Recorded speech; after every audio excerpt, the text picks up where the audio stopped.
Sometimes when I've been faced with excruciatingly difficult circumstances, my question has been, why me? And my question now that I tell myself when I start asking that question is, wait a minute, why not me? Welcome to the Overcome Depression podcast. The tools you learn here can make depression a part of your past, allow healing regardless of your present circumstances, and offer hope for your future. I am your host, Jennifer Sterling Campbell.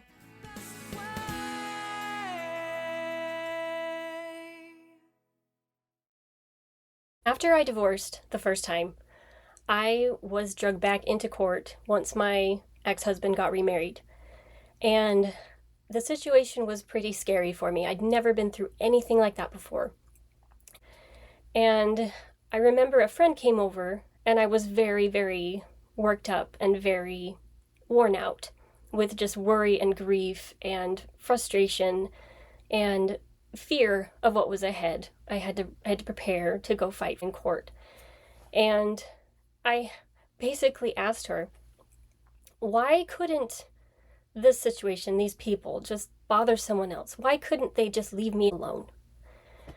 And she said something very profound that I've never forgotten. She said, Jennifer, you've been through a lot of really hard things up to this point. And I'm nodding my head and going, yes, I have. She says, and you've overcome a lot of them. Yes, I suppose I have. And she went on to say, life is a lot like a video game. Who doesn't like to play a fun video game where you get to challenge the bad guys and save the princess and triumph over all evil and then move up the next level? Basically what you're doing, Jennifer, is you've leveled up. You're starting to fight bigger bad guys, and it's the next level of difficulty, and that should be a compliment to you of where you've come from as well as where you're going, because after you get through this challenge, you're probably going to be faced and more prepared for bigger, badder bad guys. And not to say that my ex was evil in any way, shape, or form, but this was a new challenge for me that I had never encountered, and it was terrifying to me. And I very much feared the outcome at the time. Everything turned out exactly as it should have been. It was all good. But at the time, I was really upset, really complaining about it. Why me? Why me? Why do I have to go through this? I'm a good person. This isn't fair. The truth is, life is fair. And I know I've said that before. It might not seem that way. But there are those here on the other side. If you'd feel like you're alone, we're never alone. There are those who have our backs that are trying to help us succeed. And when we are given these challenges, we probably contracted for them. We probably said, yes, I will take that challenge. I want to become that person. I want to become that confident, that brave, big of heart. I want to learn as much as I possibly can in one lifetime, which is probably what I said. Why did I ask for that? I had no idea what I was asking for, but yay, here I am, achieving all of these things through trial and error and experiences that are really hard. And so now when I experience things or come up against things that are excruciatingly difficult, instead of saying, why me, in a sense of, this isn't fair, I don't want this, I ask, why me, in the terms of, what am I supposed to do with this? What am I learning from this? I believe this is a gift in disguise, but I need some help and I need some understanding, even if it's just a little bit of glimmer of hope to keep me going, so that once I'm at the end of all of this, I can take a breather and it'll be okay.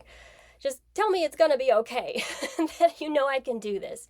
Because it's kind of like, we can't possibly be an amazing athlete if we don't go to the gym and lift weights or do the thing or work out the way that we're supposed to. Those things cause pain. But in the end, they bring us reward, joy, accomplishment, right? And I think that's the same thing with life. When we go through things that are hard, it is a compliment to our ability to handle it, because I don't believe that Source or God would ask us or require us or put us in situations, when sometimes we put ourselves in those situations, frankly, but there's nothing in this life that we won't be able to handle, as long as we are reaching for source, reaching up to God and asking him to help us through those things. I think when we don't do that, it can be a crash and burn experience. I think we all tend to let our ego take over and try to just do what we want to by ourselves. Oh, I don't need any help. Oh, I don't want you. It's your fault I'm going through this anyway. Why would I ask for your help? It's a gift. Take the help, run with it, learn what you can, and kind of see it as a Sherlock Holmes. What am I supposed to learn from this today? I know that's not always easy in the moment, but I've learned that even in the moment, that can bring me some hope, some perspective, and when I can't see the reason behind it, some peace, some amount of peace. Just help me to have faith in this, faith in myself, that I am strong enough, that I'm good enough to do this. So the next time you find yourself frustrated with life or people and saying, why me? Instead say, why not me? I can do this. I am the perfect person for this situation. Clearly, I was meant for this, and I'm going to move forward, and I'm going to figure this out. With that said, I felt a lot of times during my life, especially the first 25 years, a lot of times that thought, why me? Why am I so sad? Why am I so depressed? Why am I so angry? I don't want to feel this way. I don't want to be this way. I don't want to be me. Why me? And I was thinking, I'm trying the best I can. I'm a good person. Why? And I think a lot of people wonder that themselves. I imagine you do. That you see other people who don't struggle with mental illness and think, why were they so lucky? Why was I cursed with this thing? And I honestly feel, on a perspective level, try to be open-minded here with me, but I think that when it's inherited, when we come down here and we're practically born with the thing, like I was, I don't remember a day before 25 where I didn't feel depressed. I like to think that there's a loving God who sees families that are struggling generation after generation after generation because of choices that were made that may have caused some depression. And a family that's struggling to get out of this. A lot of baggage we're carrying these days, a lot of generational things that have worked through into our DNA and our psyche, and we live in tough times. That is a very massive truth. But what a honor and a privilege we have to live in these times, that we were strong enough to basically take this. And you might think, no, I'm not, I'm falling apart. But it's your opportunity to take these things and turn them into gold. I know you can do it because others have done it. I've met them personally, and I have done it. And there was a time when I didn't think it was possible.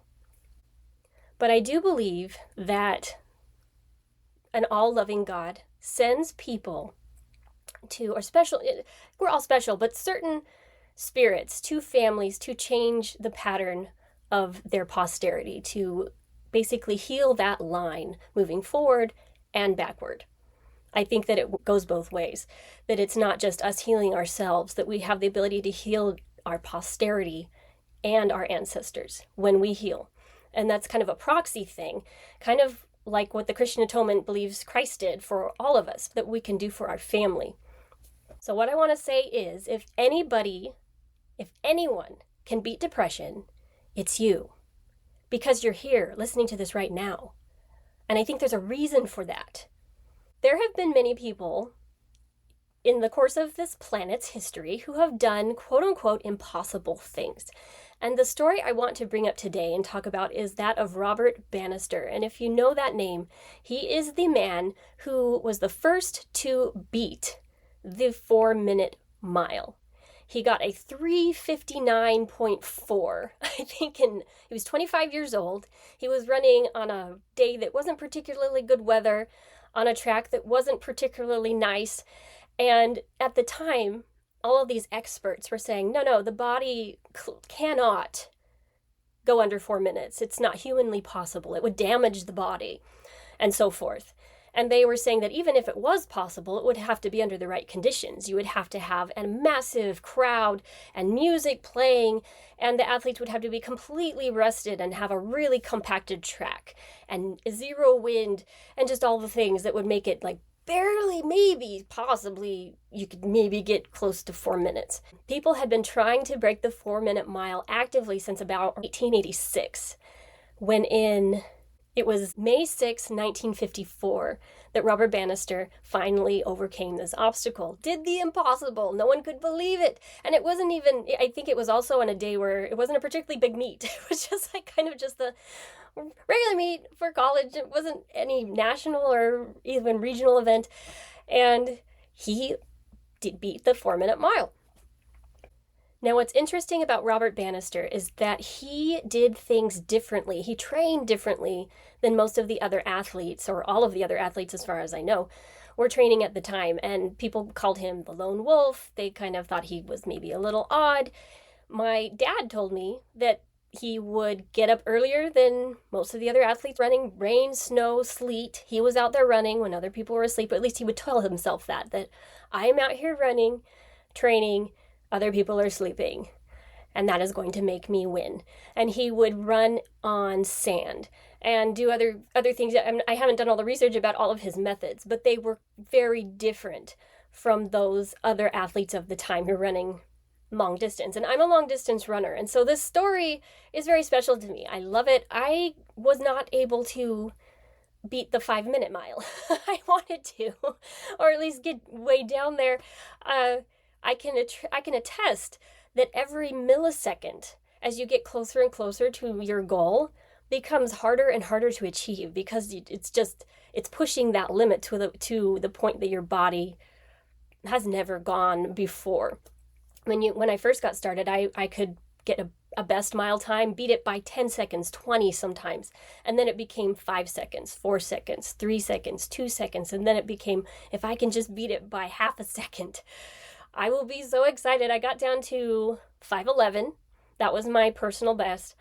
And I'm proud of that. I would have liked to do better. I decided not to continue running after my first semester in college. I wasn't enjoying it enough. I imagine Robert Bannister really loved running, loved what he did. But I can sympathize with those runners at the time who had this psychological barrier of that's just too much. Even that 1 second of a 4:01 was just getting to that 4-minute mark just seemed unattainable. And what happened next is incredible. Only 46 days after Bannister beat the record, another person beat the record, and it was by another whole second. I think he got a 3:58. 1 year later, 3 runners in the same race beat the record. Now, as of June 2022, the 4-minute mile has been broken by over 17,000 athletes. And the fastest mile is a 3:43, which is between 16 and 17 faster than Bannister's, by a Moroccan runner. His name is Hicham El Guerroui, and he was 24. Now, I want you to think of all of the times that you have heard the information that once you have depression, it's just kind of there. You just kind of have to manage it. It's a permanent part of your life, and here's a pill. Good luck. Or that this is just who you are. Or that beating depression is impossible. Now, I'm not saying that every single person alive today would absolutely overcome depression, because it really does have to come down to a choice and somewhat of a miracle. And if you're not ready for each, it's probably not going to happen. However, I do believe that healing is incredible, it's possible, and it's possible for you. And I believe that you can overcome depression, as I have. Just because there are people out there who haven't beat it, and because maybe your doctor said it's not possible, or because people have told you maybe that's just how you are, or maybe it's your chemical makeup, you just inherited this, it's in your genes, I don't believe it means that it's a death sentence for your happiness, because you can and you will overcome depression if you believe you can, and you're willing to surrender your will, your ego, for truth that is waiting for you over here. Sometimes we don't remember who we are. I don't think most of us do. In fact, I don't remember what happened exactly before I was born or what my characteristics were. Sometimes people will look at an astrology chart and say, hey, you had these qualities or you had these strengths. Cool. But ultimately, my memory is pretty thin. when it comes to the primordial realm. But when you stop to think that maybe you're more than you think you are, or maybe you're more than you're feeling, or maybe you had incredible identity, an incredible purpose, and an incredible purpose here, tasks you were given, people you were supposed to help, that you just don't remember. There was a story I actually heard at Lindsey Sterling's concert last week, and I really liked it, so I'm going to recount it here. I tried to find it online so I could find the source, and I couldn't do it, so if you want to leave in the comments if you know where this came from, awesome. Otherwise, it's a great story. So basically, this woman was observing a cheetah at the zoo, and he was in a rather small enclosure, being that he couldn't necessarily run and achieve the 80 miles per hour speed that a cheetah could do in the wild. The enclosure was too small for that. So every morning they would feed this cheetah by putting this little mechanical rabbit with meat on it and sending it into the enclosure. And then the cheetah would trot after it and get the meat and eat it. But the point of this story was that this cheetah clearly did not know he was a cheetah, or what he was capable of, or what he might do if he was let free. He just trotted around and ate his food and was just kind of, his needs were taken care of and is good enough. But I think that cheetah would probably achieve a fullness of joy if he could actually run the way his legs were made to carry him. And I think we're a lot the same way, where we are not fully aware of what we are capable of, what our talents are, what we can do, and we're trotting around like a cheetah who doesn't know he's a cheetah. Here is a picture of a dog with 3 legs. On the other hand, this dog doesn't seem to know that he has 3 legs, only he's running like a champ. Pretty cool. Like, could we be a 3-legged dog that runs like we have 4 legs? Kids are similar. My child is very brave, very daring, scares me sometimes. I was actually milking my goats yesterday, and he likes to come out with me and play with the goats. And suddenly I hear this bang, bang, bang, bang on top of the roof of my enclosure, and it's pretty high. Like, it's like almost roof height of like a regular house. So first I'm like, gosh, what is that? And then I go out and I see him hopping up and down on top of this roof, and me going, what the? Ah! Like, he trips, he falls, it's bad juju. So I was pretty upset, got him down, tried to make an impression not to do that again.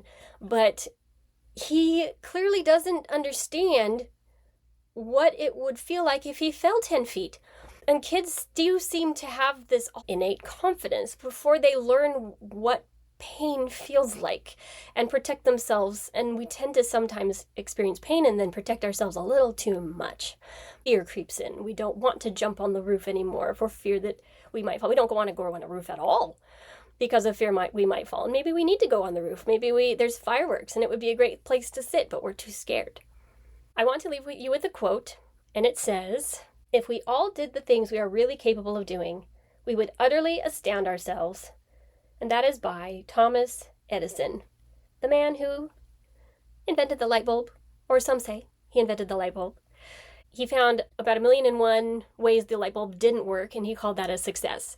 There's also some who say the man who or woman who fails the most wins because they get the most experiences. They learn the most. They learn all the things not to do so that they can not do it again. So I want to leave you these things, and thank you so much for being here. Thank you for tuning in every week. I really work hard to put this content out for you. Honestly, today I didn't feel like recording. I thought, I'll just wait a week. I'm tired. It's been a rough couple days. I just haven't felt myself. And then I felt like my inner voice, the Lord, was just telling me, Jen, just do it. Just record. Just bring me your best. I'll take care of the rest. You take care of the quantity. I will take care of the quality. And I hope he will. We all need that kind of help. Let me tell you, I sure do. So thank you for being here, even though my presentation may not always be 100% perfect. I may not always say the right things. But my goal is to bring you hope, to bring you to a place where you can start to inch your way towards change and become an entirely new version of yourself, free of depression and mental illness. Last of all, please like and subscribe. It really does make a difference. Until next time.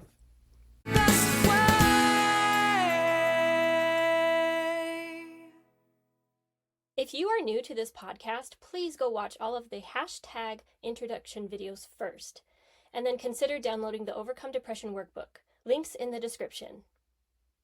The content in this podcast is based on my own personal beliefs, is for informational purposes only, and is not intended to substitute for medical advice, diagnosis, or treatment.